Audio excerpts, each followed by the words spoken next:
y'all? Greg at Start House, Charlotte, California. Brake pads. We get a lot of these. How do I do brake pads?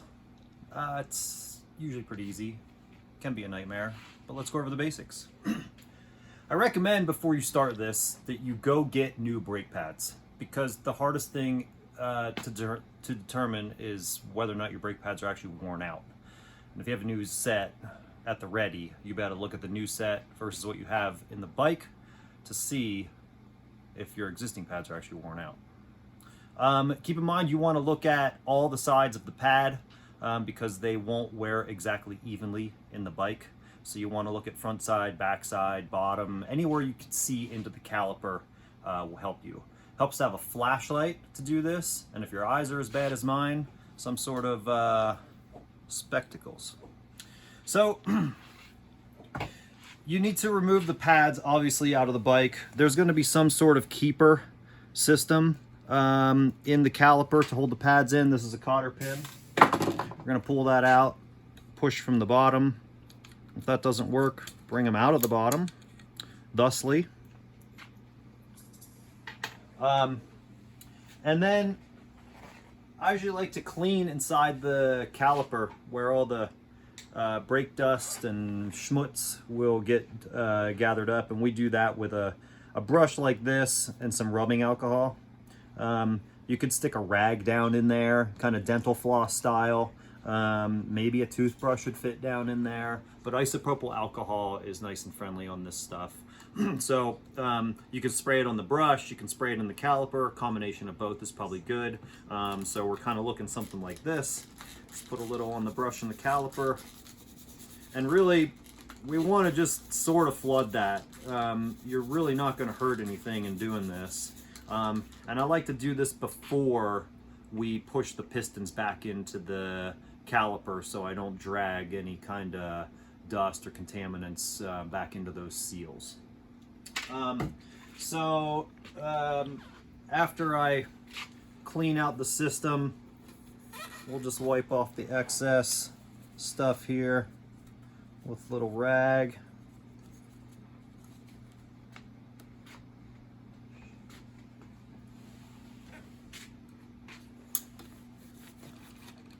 And then you're gonna have to push the pistons back into the caliper. And tire lever is probably the best way to do this because it's plastic. You're not gonna really break anything. And I'm just gonna gently pry that back into there.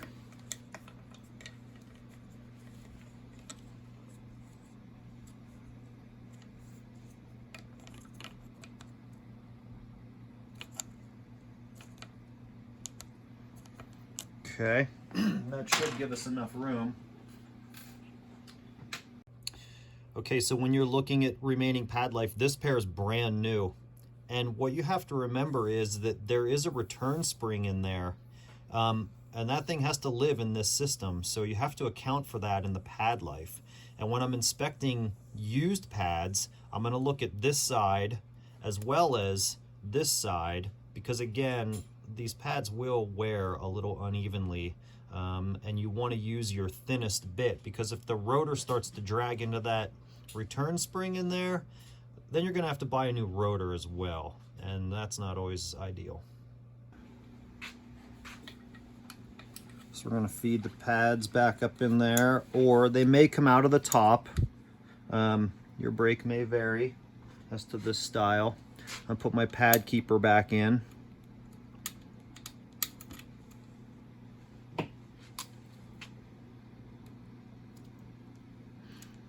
Okay, when I put the wheel back in the bike, you probably have to squeeze the lever a few times to put pressure back into the system. Bedding in brake pads is a really important part of this deal. It's a series of slowdowns from approximately running pace to walking pace, and what that does is it puts some of the pad material onto the rotor and helps the pad bite a little bit more. And you'll probably find that the first 3 or 4 times you grab at the brake to do this at speed, there's not a whole lot of power there, but it will come around the more you do it. 8 to 10 times in most brakes is enough to share a little pad material onto the rotor and provide you some good stopping power in there. Occasionally you will have to center up the caliper a little bit. However, things should be pretty close. So there's a myriad of ways you can do that. The easiest one is to loosen both caliper bolts up so ever so slightly, just so the caliper can float back and forth. You grab a hold of the brake lever, keep it squeezed, and snug the bolts up. Let go of the lever, and see what kind of space you have in there. If it's centered perfectly, that's great. You've got good karma. Tighten the bolts back up, and away you go. Always follow your manufacturer's spec on torques on this stuff so we don't strip things out or leave bolts too loose. Occasionally rotors will be bent too. YouTube's your friend. You can learn how to true some rotors up in there. If they're too bad, you may need to replace the rotor. However, getting new pads in there is typically about as simple as that. Hopefully you have good luck with that, and away you go.